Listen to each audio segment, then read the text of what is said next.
Hello viewers, இனி நம்ம பார்க்க போகிறது தி வாட்டர் மெஜிஷியன் அப்படின்ற ஒரு புது ரீஎன்கார்னேஷன் சம்மந்தப்பட்ட அனிமே பற்றி பார்க்க போகிறோம். இந்த சீரிஸ் நம்ம சேனலில் வாரம் போட போகிறோம். அதனால மறக்காம சப்ஸ்கிரைப் பண்ணிட்டு பாருங்க. வாங்க நம்ம ஸ்ட்ரெயிட்டாக வீடியோக்குள்ள போகலாம். எபிசோட் ஓப்பனிங்ல நம்ம ஹீரோ காட்டுறாங்க. அவனுமே ஒரு ஃபேண்டசி உலகத்தில் இருக்கான். அவனுமே வாட்டர் வெளியவான்னு சொல்ல அவன் கையில இருந்து தண்ணி வருது.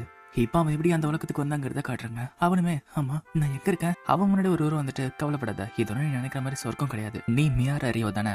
என்ன இந்த மாதிரி பார்க்க யாருமே வர மாட்டாங்க. இந்த மாதிரி ஆளுங்க வருது எனக்கு கொஞ்சம் சந்தோஷமா தான் இருக்கு. மியார் அறியோ துரதிருஷ்டவசமா நீ ஒரு ஆக்சிடென்ட்ல இறந்து போயிட்ட. ரியாவும் ஆமா எனக்கு ஞாபகம் இருக்கு. நீங்க ஒரு கடவுளா? அவரும் இல்ல. உனக்கு புரியுற மாதிரி ஒரு வார்த்தையில சொல்லணும்னா நான் இந்த உலகத்துல இருக்க ஒரு ஏஞ்சல். நம்ம ஹீரோ மனசுக்குள்ள இப்போதைக்கு இவரை ஞாபகம் வச்சுக்கிறதுக்கு ஃபேக் மைக்கிள்னு வச்சுக்கிறேன். நான் இதுக்கப்புறம் ரீஎன்கரண்ட் ஆக போறேன் எனக்கு புரியுது. ஆனா என்னோட உலகத்துல நான் என்ன செய்யணும்? அந்த ஏஞ்சலுமே இந்த என்ன வேணா செய்யலாம், உன் இஷ்டத்துக்கு வாழலாம். நீ இந்த உலகத்துக்கு வரப்ப உனக்கு ஒரு மிஷினோ உனக்கு ஒரு பர்பஸோ இல்லைன்னு சொன்னாங்க. அதனால உன் இஷ்டப்படி நீ வாழலாம். நம்ம ஹீரோவும் என்னது என்னோட இஷ்டம் போல வாழலாமா அப்படின்னா ஒரு ஸ்லோவான காமான லைஃபா எனக்கு வேணும். அவரும் இப்ப நீ போக போற உலகத்துல ஃபுல்லாவே மேஜிக் நிறைஞ்சது. இந்த உலகத்துக்கு நாங்க வச்ச பேரு ஃபை. இந்த ஃபைன்ற உலகத்துல 20% மனுஷங்களால ஸ்பெல்ல கேஸ்ட் பண்ண முடியும், அதாச்சும் மேஜிக்கை யூஸ் பண்ண முடியும். இந்த உலகத்துல உனக்கு ரொம்ப கம்ஃபர்டபுளான எலிமெண்ட் வாட்டர், அதனால அதுதான் உனக்கு கிடைக்கும். நீ ஸ்லோ லைஃப் வேணும்னு ஆசைப்பட்ட, அதனால ஃபாரஸ்ட் ஆஃப் ரவுண்டுக்கு உன்னை ரீஎன்கனெக்ட் பண்றோம். அங்க உனக்கு ஒரு வீடும் 2 மாசத்துக்கு தேவையான சாப்பாடுமே கிடைக்கும். நம்ம இரவும் அந்த வீட்டை போய் பார்க்க ஒரு ஐஸ் ஸ்டோரேஜா கண்டிப்பா இது மேஜிக்கா தான் இருக்கணும். அந்த ஏஞ்சல உன்னோட வீட நாங்க பாதுகாப்பா வச்சிருக்கோம். அதனால எந்த மான்ஸ்டர் பார்த்தாலுமே அங்கிருந்து ஓடி போயிடும். இதை உன்னோட பேரியர் மாதிரி நீ நினைச்சுக்கலாம். அவனுமே அட இங்க ஒரு இன்சைன்ல வீடியா இருக்கு பாரு, இது பிகினர் எடிஷனா. இந்த லாங்குவேஜ் என்னதான் வித்தியாசமா இருந்தாலுமே இதனால படிச்சு புரிஞ்சுக்க முடியுது. அப்புறம் இது ஃப்ளோரா சம்பந்தப்பட்ட புக்கு. அவனுமே வெளியே வந்து தன்னோட மேஜிக் யூஸ் பண்றான். வாட்டர் வெளியவான்னு சொல்ல அதே மாதிரி வாட்டருமே வெளியே வருது. ஆனா திரும்பியுமே எதுவுமே சொல்லாம இமேஜின் மட்டும் பண்ணி அந்த ஸ்பெல்ல போட திருப்பியுமே வாட்டர் வருது. ஆட நான் வாய் விட்டு சொல்ல தேவையில்ல போல, இமேஜின் பண்ணாலே வருது. ஆட நான் மந்திரம் சொல்லி சொன்னா நல்லா இருக்கும்னு பார்த்தேன், இப்படி இருக்கே. இங்க குளிக்கிற டப்பு இருக்கு, இது கொஞ்சம் சூடா இருந்தா நல்லா இருக்கும். ஆனா என்னால வாட்டர் தண்ணி யூஸ் பண்ண முடியும். சரி இதை சூடு பண்ண ஃபயர் உருவாக்கும்னு சொல்லிட்டு அவனுமே அது ரொம்ப ட்ரை பண்ணி வர வைக்கிறான். ஆனா இவன் ரொம்ப கஷ்டப்பட்டாலுமே அதுல இருந்து ஃபயர் வரல. இப்படியே போச்சுன்னா நான் நாக்கு தெளி செத்துருன்னு சொல்லிட்டு அவனுமே அண்ணாந்து படுக்க பார்த்தா அந்த சூரியனை பார்த்தவனே அவனுக்கு ஒரு ஐடியா வருது. ஃப்ரீஸ் அப்படின்னு சொல்லிட்டு அவனுமே அந்த வாட்டரை ஃப்ரீஸ் பண்ண ட்ரை பண்ணிட்டு இருக்கான். என்னால வாட்டர் மேஜிக் யூஸ் பண்றதுனால ஐஸை டக்குன்னு உருவாக்க முடியும்னு நினைச்சேன். ஆனா நான் நினைச்சதை விட இது ரொம்ப கஷ்டமா இருக்கும் போலயே. அதுவும் இல்லாம எனக்குன்னு பிடிச்ச அந்த ஐசிக்கல் ஸ்பியருங்கிற ஸ்பெல்ல யூஸ் பண்ணலாம்னு ஆசைப்பட்டேன். சரி ட்ரை பண்ணவோம். வாட்டரை நல்லா சுருக்கி அதுல இருக்க H2O-வையும் ஆக்சிஜனையும் ஒன்னா சேர்ப்போம். இப்போ அவன் இமேஜின் பண்ண மாதிரியே அந்த தண்ணியுமே ஃப்ரீஸ் ஆகுது. சரி இப்போ ஐஸ் எப்படி உருவாக்குறது கத்துக்கிட்ட. இப்போ எனக்கு பிடிச்ச ஷேப்ல இதை மாத்தலாம் அப்படின்னு சொல்லிட்டு ஒரு மேக்னிஃபையிங் கிளாஸை ரெடி பண்றான். அதுல இருந்து சூரிய வெளிச்சத்தை வச்சுக்கிட்டு அங்க நெருப்பை உருவாக்குறான். அந்த நெருப்பை வச்சுக்கிட்டு இப்போ வெதும் தண்ணியில குளிக்க அவனுமே இன்னைக்கு இன்னும் நல்லா போச்சு. இப்போதைக்கு அந்த தண்ணியை ஃப்ரீஸ் பண்ண மாதிரியே என்னாலுமே இந்த தண்ணியை சூடா ஆக்க முடியும்னு நினைக்கிறேன். மேஜிக் இருந்தா எல்லா லாஜிக்கும் வச்சுக்கிட்டு சந்தோஷமா வாழலாம் போலயே. அடுத்த நாள் அவனுமே மைக்கேல் இந்த வீட்டுல எனக்கு 2 மாசத்துக்கு தேவையான சாப்பாடு வச்சிருக்கேன் அப்படின்னா அதுக்கப்புறம் தேவையான சாப்பாடை நான் வேட்டையாடி தான் சேர்க்கணும். இந்த வீட்டை தாண்டி அந்த காட்டுக்குள்ள போனா ஃபுல்லாவே மான்ஸ்டர்ஸ் நிறைஞ்சிருக்க இடம். அதனால இந்த ஒரே ஒரு கத்தியை வச்சுக்கிட்டு கண்டிப்பா என்னால எதுவும் பண்ண முடியாது. எனக்கு அஃபென்சிவ் மேஜிக், அட்டாக் பண்ற மேஜிக் தேவை. ஒரு ஸ்லோ லைஃப் வாழணும்னா கண்டிப்பா நான் அதெல்லாம் கத்துக்கிட்டு தானே ஆகணும். அவனுமே வெளியே வந்துட்டு வாட்டர் பாலுங்கிற ஸ்பெல் யூஸ் பண்ண அதுவுமே ஒர்க் ஆகுது. ஆனா என்னோட ஃபர்ஸ்ட் ஸ்பெல் சக்சஸா இருக்கு. ஆனா இது அந்த அளவுக்கு ஃபோர்ஸால இல்ல.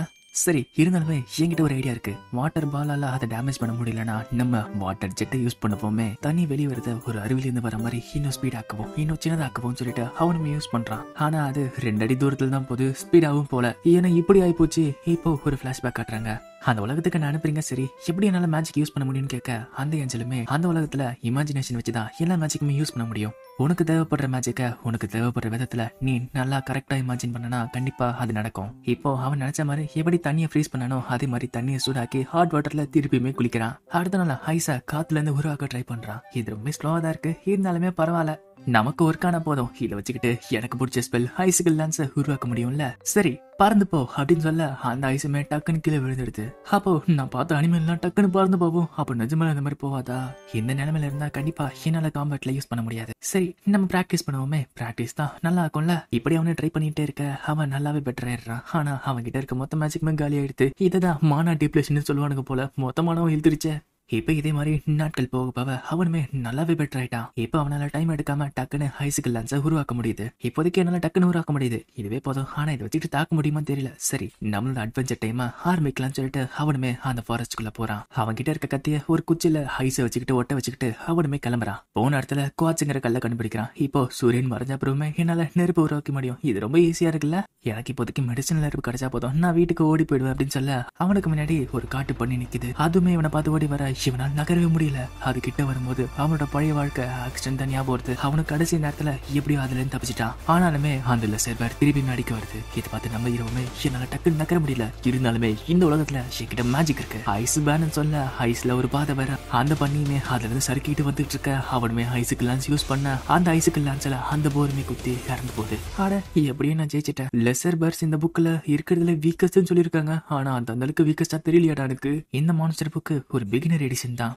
ஆனா இந்த புக்கோட லாஸ்ட் 2 பேஜ்ல ஸ்பெஷல் எடிஷன் இருக்காமே என்னன்னு பாப்போம்னு சொல்லிட்டு பாக்குறான். ஃபர்ஸ்ட் பேஜ்லயே ஒரு டிராகனை பத்தி போட்டிருக்கு. டிராகன் இதுங்க கிட்ட அளவுக்கு அதிகமான சக்தி இருக்கு. இது கிட்ட இருக்க சக்தியை வச்சுக்கிட்டு ஈஸியாவே முழு சிட்டியவே தரமட்டமாக்கிடும். ஒருவேளை தப்பி தவறியாச்சு நீ டிராகனை சந்திச்சனா உடனே ஓடிடு. இருந்தாலுமே அந்த டிராகன் தப்பிக்க விடாததான். இருந்தாலுமே அதை பார்த்த உடனே ஓடிடு. இதுல இப்படி போட்டிருக்கேன். அப்போ அது கிட்ட போறதே ஒரு பெரிய பிரச்சனை தான் அப்படின்னு சொல்லிட்டு அடுத்த பேஜ் திருப்புறான். டீமன்ஸ் இதுங்களா ஃபாலன் ஏஞ்சல் கிடையாது. இந்த ஸ்பீசிஸ் எங்க இருந்து வந்துச்சுன்னு யாருக்குமே தெரியாது. இந்த மாதிரி டீமன்ஸை சந்திக்க கூடாதுன்னு நீ வேண்டிக்கோ. அவனும் ஏன் இந்த மாதிரி போட்டிருக்கானுங்க, அதை அழிக்கிறதுக்கு ஏதாச்சும் டிப்பு கொடுத்தா கூட பரவாயில்ல, இந்த மாதிரி போட்டிருக்கானுங்க. இதுபடி பார்த்தா இந்த உலகம் ரொம்ப பெருசுதான் போலல. அடுத்த நாள் அவனுமே வழக்கம் போல ஹண்டிங் போவ அவனை ஒரு பெரிய கழுகு தாக்குது. நம்ம இரவோ என்னோட டிஃபிகல்ட்டி இந்த அளவுக்கு அதிகமாயிடுச்சு. இது ரொம்ப ஸ்ட்ராங்கான மான்ஸ்டர். இதோட பேரு அசாசின் ஹாக். இதுகிட்ட ஹேர் மேஜிக் இருக்கு. ஹேர் ஸ்லாஷிங்கர் கண்ணுக்கு தெரியாத அட்டாக் வச்சுக்கிட்டு தன்னோட இறையை தாக்கும். ஆனா அதுங்களோட மெயின் வெப்பனே அதுங்களோட ரெக்க தான். அதோட ஷார்ப் ரெக்கையை வச்சுட்டு தன்னோட இறையை தாக்கி கொன்னுடுங்க.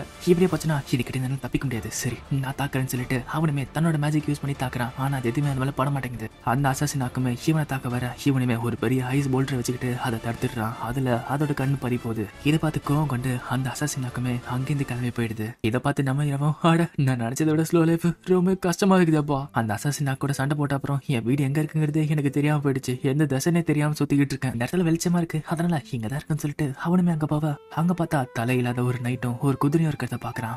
அதுக்கப்புறம் நாட்கள் போக அவனுமே நல்லாவே இந்த மேஜிக்கை கையாண்டான். அப்படியே நிறைய மான்ஸ்டர் சந்திக்க அவன் இன்னுமே ஸ்ட்ராங் ஆகிட்டே போய்கிட்டு இருக்கான். இப்போ அவனோட வாட்டர் ஜெட் அக்ரெசிவ் ஜெட்டா மாற அதை வச்சுக்கிட்டு ஒரு போல்டரையே ஈஸியா பழந்துடுறான். இப்போ நைட்டாக அவனுமே அந்த தலையில்லாத நைட்டு கூட போய் சண்டை போட ஆரம்பிக்கிறான். நம்ம இரவும் அந்த மான்ஸ்டர் புக் பிகினர் எடிஷன்ல இந்த மாதிரி ஒரு மான்ஸ்டர் பத்தி குறிப்பிடல. ஒருவேளை இது அட்வான்ஸ் புக்ல இருக்க மான்ஸ்டரா கூட இருக்கலாம். அப்படி இல்லைன்னா மான்ஸ்டரா கூட இல்லாம இருக்கலாம். இப்போ அவனுமே அந்த மான்ஸ்டரை போய் தாக்குறான். ஆனா அவன் என்னதான் தாக்குனாலும் அந்த மான்ஸ்டர் ஈஸியா தடுத்துடுது. அந்த மான்ஸ்டர் இவனை அட்டாக் பண்ணாலுமே ஐஸ் மேஜிக் வச்சுட்டு அந்த அட்டாக்கை வாங்கிட்டு எப்படி தடுத்துடுறான். அவனும் இந்த நிலைமையில கண்டிப்பா இதை என்னால ஜெயிக்க முடியாது. ஆனா ஒரு காரணமா தான் நான் தினமும் நைட்டு இங்க வந்து இது கூட சண்டை போடுறேன். என்ன இவன் ட்ரெயின் பண்ற மாதிரி எனக்கு தோணுது. இப்போ அந்த மான்ஸ்டருமே தான் கிட்ட இருக்க ஒரு ஹேண்டில் வச்சுக்கிட்டு ஐஸ் மேஜிக் யூஸ் பண்ணி அதை ஒரு ஸ்வாடா மாத்துது. அந்த ஸ்வாடையுமே நம்ம ஹீரோ கிட்ட கொடுக்குது. இப்போ அடுத்த நாள் திருப்பி இன்னொரு மான்ஸ்டர் அவனை தாக்க வந்திருக்கு. பார்த்தா அந்த அசாசின் பேரோட ஒரு பெரிய எவால்யூஷன் வெர்ஷனே தெரிய வருது. நம்ம இரவும் அப்ப அங்கிருந்து தப்பிச்சு பண்ண அந்த அசாசின் ஆக்கா இது. ஆனா அது இந்த அளவுக்கு பெருசாவோ இந்த அளவுக்கு டார்க்காவோ இருந்தது கிடையாது. இப்போ அந்த எவால்வான அசாசின் ஆக்குமே தாக்க நம்ம ஹீரோமே அந்த அட்டாக் ஏத்த மாதிரி layers of ice magic use பண்ணி தடுத்துக்கிட்டு இருக்கான். ஆனா அவன் என்னதான் ஐஸ் வாழை வச்சு தடுத்து இருந்தாலுமே அந்த மான்ஸ்டர் திருப்பி அவனை தாக்க வந்துகிட்டே இருக்கு. அவன் அந்த மான்ஸ்டரை தாக்க வரப்ப அது ஒரு மேஜிக் யூஸ் பண்ணுது. அந்த மேஜிக் நம்ம ஹீரோட மேஜிக்கை எரேஸ் பண்ணிடுது. நம்ம ஹீரோ என்னது மேஜிக் அழிச்சிருச்சா? இந்த அளவுக்கு மேஜிக் பவர் இதுகிட்ட இருக்கா? அது மட்டும் இல்லாம லைட்னிங் ஸ்பெல்ல வச்சு அவனை தாக்கிட்டு இருக்கு. இப்போ நம்ம ஹீரோமே அவன் கிட்ட இருக்க வாழை வச்சுக்கிட்டு அதை தாக்குறான். அந்த ஹாக் என்னதான் தன்னோட பவர் வச்சு அட்டாக் பண்ணாலுமே அந்த ஸ்பாட்டை வச்சுக்கிட்டு இவனுமே அதை ரெண்டா பழந்து விடுறான். ஆனா அந்த மான்ஸ்டர் திருப்பியுமே அவனை அட்டாக் பண்ண வர நம்ம ஹீரோமே அதை தடுத்துட்டு அதை குத்திடுறான். நம்ம ஹீரோ அந்த மான்ஸ்டர் கிட்ட போயிட்டு ஆமா நான் உன்னோட கண்ணை எடுத்துட்டேன், அதனால பழி வாங்கன்னு சொல்லிட்டு நீ இந்த அளவுக்கு எவால்வ் ஆகிருக்கல. ஆனா நான் உனக்கு நன்றி கடன் பட்டிருக்கேன். ஏன்னா உன்னாலதான் எந்த அளவுக்கு ஸ்ட்ராங் ஆகணுங்கிறது எனக்கு ஐடியா வந்துச்சு. என்ன பழி வாங்கன்னு சொல்லிட்டு நீமே எவால்வ் ஆகிருக்கல. ஆனா உன்னால அந்த தோல்வியை ஏத்துக்க முடியல. எனக்கு புரியுது. எனக்காக நீ இந்த அளவுக்கு எவால்வ் ஆகியிருக்க. அதுக்கு மரியாதையா அதுக்கு நன்றி கடனா நான் உன்னை இங்கே முடிச்சிடுறேன் அப்படின்னு சொல்லிட்டு அவனுமே அந்த மான்ஸ்டர் கதையை முடிச்சிடுறான். இப்ப அவனுமே திருப்பி வீட்டுக்கு போற வழியில ஒரு டிராகன் அங்க வருது. இதை பார்த்து அவனுமே அடங்கொய்யால அந்த டிராகனும் மனுஷனே இங்க வா அப்படின்னு சொல்ல நம்ம இரவோ என்ன பேசுது. நல்ல வேலை என்னோட டெலிபதி ஒர்க் ஆகுது. இதை வச்சு யூஸ் பண்ணி ரொம்ப காலம் ஆகுதுல. உன்கிட்ட ஒரு விஷயம் கேட்க ஆசைப்படுறேன். ஒரு எவால்வான அசாசின் ஹாக்கு இந்த சைடு வந்ததை நீ பாத்தியா அப்படின்னு கேட்க நம்ம இரவோ ஆமா நான் பார்த்தேன். அது உன்னோட அடியாளா இருந்தா என்ன மன்னிச்சிரு, நான் அதை கொண்டுட்டேன் அப்படின்னு சொல்ல அந்த டிராகனும் ஆட அந்த அசாசின் ஹாக்க நீ கொண்டுட்டியா? ரொம்ப பெரிய விஷயம் தான். சரி அதை விடு, உன் இடுப்புல இருக்கேன் அந்த வெப்பன் அது ரொம்ப ரேரானதாச்சு, உனக்கு எப்படி கிடைச்சது? நம்ம இரவும் இதுவான்னு சொல்லிட்டு எடுத்துக்காட்ட அந்த டிராகனும் நான் அப்பவே நினைச்சேன் இது ஃபேரி கிங்கோட ஸ்வாட், அவனே இதை உங்ககிட்ட கொடுத்துருக்கானா அப்போ நீ ஸ்ட்ராங்கா தான் இருப்ப.